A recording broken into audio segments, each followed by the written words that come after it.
जी औज़ुबिल्लाहिमिनश्शैतानिर्रजीम बिस्मिल्लाहिर्रहमानिर्रहीम। मेरे बहुत ही प्यारे सज्जनों ते मित्रों, बेलियों ते बुजुर्गों, पंजाबी दे चैनल सांझा वेड़ा तो तुहाडा अपना वीर, तुहाडा भरा मंजूर बरकत माड़ी वाला हाज़रे खिदमत है। ते उम्मीद है कि सारे सज्जन बेली बुजुर्ग सारे तकड़े होणगे। अल्लाह तकड़े रखे, खुश रखे। ते सज्जनों ते मित्रों, हसबे वादा फिर अज हाज़र हैं ते पंजाबी शायरी तो शुरू करते हैं। ते सब दी मेहरबानी है, ये तुहाडी मुहब्बत है कि तुसी साडे चैनल नू सबसक्राइब भी कर रहे हो तो वेख भी रहे हो। तो उम्मीद करते हैं कि इस तरह ही तुसी साडे नाल साडा मान रखदे होया गूढ़ वधाओगे तो ये प्यार होर वधेगा ते एक दूजे नाल असी मिलते जुलते रवांगे इंशाअल्लाह। ते प्रोग्राम शुरू करते हैं। सब तो निक्का वड्डा बनिया ताइयों घर विच फड्डा बनिया। सब तो निक्का वड्डा बनिया ताइयों घर विच फड्डा बनिया। ते जदों दा वंड वंडारा होया घर भी अड्डा खड्डा बनिया। जदों दा वंड वंडारा होया घर भी अड्डा खड्डा बनिया। सज्जनों ते मित्रों, जदों ते असी छोटे छोटे हुंदे कट्ठे पलदे हाँ ते भैणां भरावां च कोई विथ नहीं हुंदी, कोई फर्क नहीं हुंदा। एक दूजे दी रोटी चक के दूसरे नूं दे दिंदे आ। खाण वाली चीज़ दुकान तो लैके आउने आ ते दूसरे भैण नूं भरा नूं दे दिंदे आ।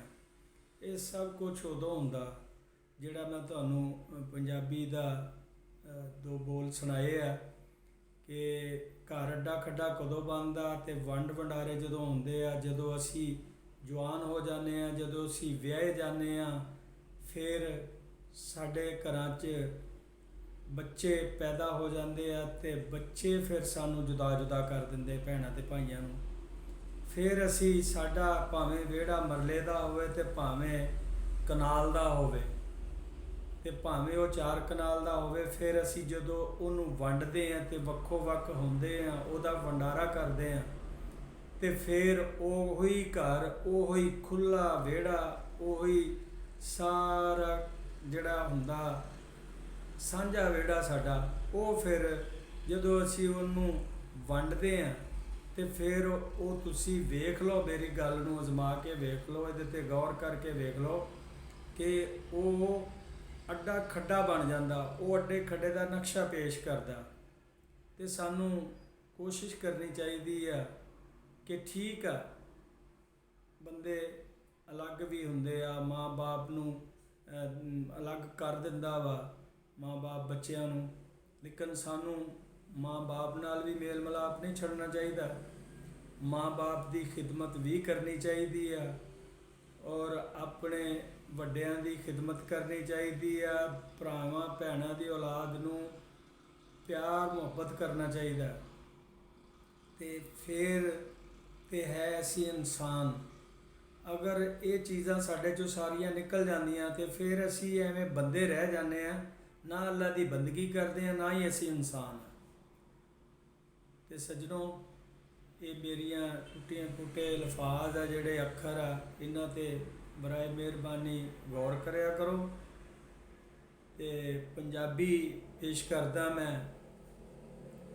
कि मैं आसां दे महल बना के ढा छड्डे ने। मैं आसां दे महल बना के ढा छड्डे ने, सच्ची मुच्ची कोठे कच्चे पा छड्डे ने। मैं आसां दे महल बना के ढा छड्डे ने, सच्ची मुच्ची कोठे कच्चे पा छड्डे ने। ते सूरज मुड़ मुड़ आउंदा है विहड़े मेरे ते। ਸੂਰਜ ਮੁੜ ਮੁੜ ਆਉਂਦਾ ਏ ਵਿਹੜੇ ਮੇਰੇ ਤੇ, ਬੂਟੇ ਮੈਂ ਵੀ ਬੁੱਕਲ ਹੇਠ ਲੁਕਾ ਛੱਡੇ ਨੇ। ਸੂਰਜ ਮੁੜ ਮੁੜ ਆਉਂਦਾ ਏ ਵਿਹੜੇ ਮੇਰੇ ਤੇ, ਬੂਟੇ ਮੈਂ ਵੀ ਬੁੱਕਲ ਹੇਠ ਲੁਕਾ ਛੱਡੇ ਨੇ। ਤੇ ਮੂਰਖਾ ਹੁਣ ਕੀ ਬੈਠਾ ਲੱਭੇ ਮਿੱਟੀ ਦੀ ਇਸ ਢੇਰੀ ਚੋਂ। ਮੂਰਖਾ ਬੈਠਾ ਹੁਣ ਕੀ ਲੱਭੇ ਮਿੱਟੀ ਦੀ ਇਸ ਢੇਰੀ ਚੋਂ। ਕੱਲ ਜਿਹੜੇ ਸੀ ਹੱਥ ਵਿੱਚ ਤੇਰੇ, ਅੱਜ ਉਹ ਲਾਲ ਗੁਆ ਛੱਡੇ ਨੇ। ਮੈਂ ਆਸਾਂ ਦੇ ਮਹਿਲ ਬਣਾ ਕੇ ਢਾਹ ਛੱਡੇ ਨੇ, ਸੱਚੀ ਮੁੱਚੀ ਕੋਠੇ ਕੱਚੇ ਪਾ ਛੱਡੇ ਨੇ। ਤੇ ਸੱਜਣੋ ਤੇ ਮਿੱਤਰੋ, ਜਿਹੜੇ ਤੁਹਾਡੇ ਹੱਥਾਂ 'ਚ ਲਾਲ ਹੁੰਦੇ ਆ ਉਹਨਾਂ ਦੀ ਕਦਰ ਕਰਿਆ ਕਰੋ। ਜੀਂਦੇ ਬੰਦੇ ਦੀ ਕਦਰ ਕਰਿਆ ਕਰੋ। ਤੇ ਮਰ ਗਏ ਦੇ ਤਾਂ ਅਸੀਂ ਫਿਰ ਹਾਰ ਪਾਉਣਾ ਹੀ ਆ। ਜੀਂਦੇ ਬੰਦੇ ਦੇ ਵੀ ਹਾਰ ਪਾਇਆ ਕਰੋ। ਤੇ ਜੀਂਦੇ ਬੰਦੇ ਦੇ ਜਿਹੜੀ ਉਹ ਤੁਹਾਡੀ ਇੱਜ਼ਤ ਕਰਦਾ, ਤੁਹਾਡੀ ਖਿਦਮਤ ਕਰਦਾ, ਤੁਹਾਡੇ ਵਾਸਤੇ ਭਲਾਈ ਦੇ ਕੰਮ ਕਰਦਾ, ਤੇ ਉਹਨਾਂ ਨੂੰ ਉਹਦੀ ਜ਼ਿੰਦਗੀ 'ਚ ਤੇ ਆਪਣੀ ਜ਼ਿੰਦਗੀ 'ਚ ਸਾਨੂੰ ਮੰਨ ਲੈਣਾ ਚਾਹੀਦਾ, ਦਿਲੋਂ ਜਾਨੋਂ ਮੰਨ ਲੈਣਾ ਚਾਹੀਦਾ ਕਿ ਇਹ ਬੰਦੇ ਨੇ ਸਾਡੇ ਨਾਲ ਭਲਾਈ ਕੀਤੀ ਆ, ਭਾਵੇਂ ਉਹ ਸਾਡਾ ਆਪਣਾ ਤੇ ਭਾਵੇਂ ਪਰਾਇਆ। ਬੰਦੇ ਦੀ ਪਰਖ ਰੱਖਿਆ ਕਰੋ, ਬੰਦੇ ਦੀ ਪਛਾਣ ਕਰਿਆ ਕਰੋ, ਬੰਦੇ ਦੀ ਇੱਜ਼ਤ ਕਰਿਆ ਕਰੋ, ਬੰਦਿਆਂ ਦਾ ਖਿਆਲ ਕਰਿਆ ਕਰੋ, ਤੇ ਅੱਲਾਹ ਤਾਲਾ ਵੀ ਸਾਡਾ ਸਭ ਦਾ ਖਿਆਲ ਕਰੇਗਾ। ਤੇ ਜਿਸ ਤਰ੍ਹਾਂ ਦੇ ਹਾਲਾਤ ਜਾ ਰਹੇ ਆ, ਸਿਆਸੀ ਹਾਲਾਤ ਆ, ਮਾਸ਼ੀ ਹਾਲਾਤ ਆ, ਸਾਡੇ ਭੁੱਖ ਨੱਚਦੀ ਵਿਹੜਿਆਂ 'ਚ, ਤੇ ਮਜ਼ਦੂਰ ਬੰਦੇ ਜਿਹੜੇ ਆ ਉਹ ਉਹਨਾਂ ਦੇ ਘਰਾਂ 'ਚ ਫਾਕੇ ਆ, ਚੁੱਲ੍ਹੇ ਠੰਡੇ ਆ। ਤੇ ਮੈਂ ਅੱਲਾ 'ਤੇ ਸ਼ਾਕਰ ਹਾਂ, ਤੇ ਤੁਸੀਂ ਵੀ ਅੱਲਾ 'ਤੇ ਸ਼ਾਕਰ ਰਿਹਾ ਕਰੋ। ਇਨਸ਼ਾਅੱਲਾ ਹਾਲਾਤ ਵੀ ਬਿਹਤਰ ਹੋਣਗੇ। ਤੇ ਜਿਹੜੇ ਬੰਦੇ ਹਾਲਾਤ ਨੂੰ ਖਰਾਬ ਕਰ ਰਹੇ ਆ, ਮੈਂ ਉਹਨਾਂ ਦੇ ਬਾਰੇ ਕੋਈ ਦੋ ਅੱਖਰ ਤੁਹਾਡੇ ਸਾਹਮਣੇ ਪੇਸ਼ ਕਰ ਰਿਹਾ। ਸਮਝ ਤੁਸੀਂ ਆਪ ਹੀ ਲੈਣਾ। ਤੁਸੀਂ ਸਮਝਦਾਰ ਹੋ ਮਾਸ਼ਾਅੱਲਾ, ਸਾਰੇ ਸੁਣਨ ਵਾਲੇ ਵੀ ਵੇਖਣ ਵਾਲੇ ਵੀ ਸਭ ਸਮਝਦਾਰ ਹੋ, ਮੇਰੇ ਨਾਲੋਂ ਜ਼ਿਆਦਾ ਸਮਝਦਾਰ ਹੋ। ਤੇ ਤੁਸੀਂ ਸਮਝ ਆਪ ਲੈਣਾ ਕਿ ਨਵੀਆਂ ਖੁੰਦਰਾਂ ਛੇੜੀ ਜਾਂਦਾ, ਨਵੀਆਂ ਖੁੰਦਰਾਂ ਛੇੜੀ ਜਾਂਦਾ, ਸਾਨੂੰ ਨਿੱਤ ਖਦੇੜੀ ਜਾਂਦਾ। ਨਵੀਆਂ ਖੁੰਦਰਾਂ ਛੇੜੀ ਜਾਂਦਾ, ਸਾਨੂੰ ਨਿੱਤ ਖਦੇੜੀ ਜਾਂਦਾ। ਤੇ ਸਾਡਾ ਪੈਂਡਾ ਲੰਮਾ ਕਰਕੇ ਆਪਣਾ ਪੰਧ ਨਿਬੇੜੀ ਜਾਂਦਾ। ਸਾਡਾ ਪੈਂਡਾ ਲੰਮਾ ਕਰਕੇ ਆਪਣਾ ਪੰਧ ਨਿਬੇੜੀ ਜਾਂਦਾ। ਤੇ ਆਪਣੀ ਖਿੱਦੋ ਫੋਲਦਾ ਨਹੀਂ ਉਹ, ਆਪਣੀ ਖਿੱਦੋ ਫੋਲਦਾ ਨਹੀਂ ਉਹ, ਸਾਡੀ ਖੱਲ ਉਧੇੜੀ ਜਾਂਦਾ। ਆਪਣੀ ਖਿੱਦੋ ਫੋਲਦਾ ਨਹੀਂ ਉਹ, ਸਾਡੀ ਖੱਲ ਉਧੇੜੀ ਜਾਂਦਾ। ਨਵੀਆਂ ਖੁੰਦਰਾਂ ਛੇੜੀ ਜਾਂਦਾ, ਸਾਨੂੰ ਨਿੱਤ ਖਦੇੜੀ ਜਾਂਦਾ। ਸੱਜਣੋ ਤੇ ਮਿੱਤਰੋ, ਇਹ ਜਿਹੜੀਆਂ ਚੋਭਾਂ ਹੁੰਦੀਆਂ, ਇਹ ਜਿਹੜੀਆਂ ਸ਼ਰਾਰਤਾਂ ਹੁੰਦੀਆਂ, ਇਹ ਘਰ ਨੂੰ ਵੀ, ਇਹ ਸ਼ਹਿਰ ਨੂੰ ਵੀ, ਇਹ ਗਲੀ ਮੁਹੱਲੇ ਨੂੰ ਵੀ, ਇਹ ਕਿਸੇ ਮੁਲਕ ਨੂੰ ਵੀ, ਰਿਆਸਤ ਨੂੰ ਵੀ ਖਰਾਬ ਤੇ ਕਰਦੀਆਂ। ਇਹਨਾਂ ਨਾਲ ਸਹੀ ਨਹੀਂ ਹੋ ਸਕਦਾ, ਕੁਛ ਵੀ ਸਹੀ ਨਹੀਂ ਹੋ ਸਕਦਾ। ਤੇ ਸਾਨੂੰ ਸਭ ਨੂੰ ਚਾਹੀਦਾ ਕਿ ਅਸੀਂ ਇਸ ਆਪਣੇ ਦੇਸ਼ ਨੂੰ, ਆਪਣੀ ਧਰਤੀ ਨੂੰ, ਇਹਦੀ ਜਿਹੜੀ ਚੰਗਾਈ ਵਾਸਤੇ, ਇਹਦੀ ਖਿਦਮਤ ਵਾਸਤੇ, ਇਹਨੂੰ ਅੱਗੇ ਵਧਾਉਣ ਵਾਸਤੇ, ਇਹਨੂੰ ਮਜ਼ਬੂਤ ਕਰਨ ਵਾਸਤੇ ਅਸੀਂ ਆਪਣਾ ਆਪਣਾ ਹਿੱਸਾ ਪਾਈਏ, ਆਪਣਾ ਆਪਣਾ ਕਿਰਦਾਰ ਅਦਾ ਕਰੀਏ। ਤੇ ਅਸੀਂ ਬਜਾਏ ਇਸ ਮੁਲਕ 'ਚ, ਇਸ ਘਰ 'ਚ ਹਨੇਰਾ ਕਰਨ ਦੇ, ਅਸੀਂ ਚਿਰਾਗ ਬਾਲੀਏ, ਜਿਹਦੇ ਨਾਲ ਇਹ ਸਾਡਾ ਮੁਲਕ, ਸਾਡੀ ਰਿਆਸਤ ਰੋਸ਼ਨ ਹੋਵੇ ਤੇ ਦਿਨ ਰਾਤ ਇਹਦੇ 'ਚ ਵਾਧਾ ਵਧੇ, ਤਕੜਾ ਹੋਵੇ। ਤੇ ਅੱਲਾਹ ਤਾਲਾ ਤੁਹਾਨੂੰ ਤੇ ਸਾਨੂੰ ਸਾਰਿਆਂ ਨੂੰ ਸਲਾਮਤ ਰੱਖੇ, ਹਰ ਕਿਸਮ ਦੇ ਫਿਤਨਾ ਫਸਾਦ ਤੋਂ ਬਚਾਵੇ, ਤੇ ਹਰ ਕਿਸਮ ਦੀਆਂ ਬਿਮਾਰੀਆਂ ਤੋਂ ਵੀ ਬਚਾਵੇ।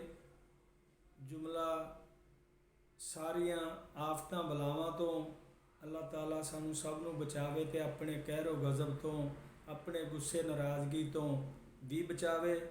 ਸਾਡੇ ਨਾਲ ਦੁਆ ਕਰਿਆ ਕਰੋ, ਅੱਲਾਹ ਕਰੀਮ ਸੁਲ੍ਹਾ ਦਾ ਮਾਮਲਾ ਫਰਮਾਏ। ਆਮੀਨ ਸੁਮਾ ਆਮੀਨ। ਤੇ ਹੁਣ ਆਪਣੇ ਵੀਰ ਨੂੰ, ਆਪਣੇ ਭਰਾ ਨੂੰ ਮਨਜ਼ੂਰ ਬਰਕਤ ਮਾੜੀ ਵਾਲੇ ਨੂੰ ਇਜਾਜ਼ਤ ਦਿਓ ਤੇ ਕੱਲ ਇਨਸ਼ਾਅੱਲਾ ਫੇਰ ਨਵੀਆਂ ਗੱਲਾਂ ਬਾਤਾਂ ਨਾਲ ਤੇ ਨਵੇਂ ਕਲਾਮ ਨਾਲ ਮੈਂ ਫੇਰ ਹਾਜ਼ਰ ਹੋਵਾਂਗਾ ਤੁਹਾਡੀ ਖਿਦਮਤ 'ਚ। ਤੇ ਇਹ ਚੰਦ ਟੁੱਟੇ ਫੁੱਟੇ ਅੱਖਰ ਜਿਹੜੇ ਮੇਰੇ ਕਬੂਲ ਫਰਮਾਇਆ ਜੋ ਤੇ ਦੁਆ ਕਰਿਆ ਜੋ ਮੇਰੇ ਵਾਸਤੇ ਵੀ, ਮੇਰਾ ਵੀ ਖਿਆਲ ਰੱਖਣਾ ਤੇ ਆਪਣਾ ਵੀ ਖਿਆਲ ਰੱਖਣਾ। ਬਹੁਤ ਬਹੁਤ ਪਿਆਰ ਭਰਿਆ ਸਲਾਮ। पाकिस्तान पाइंदाबाद, कायदे आज़म जिंदाबाद, सदा सलामत पाकिस्तान। वस्सलाम। मंजूर बरकत माड़ी वाला।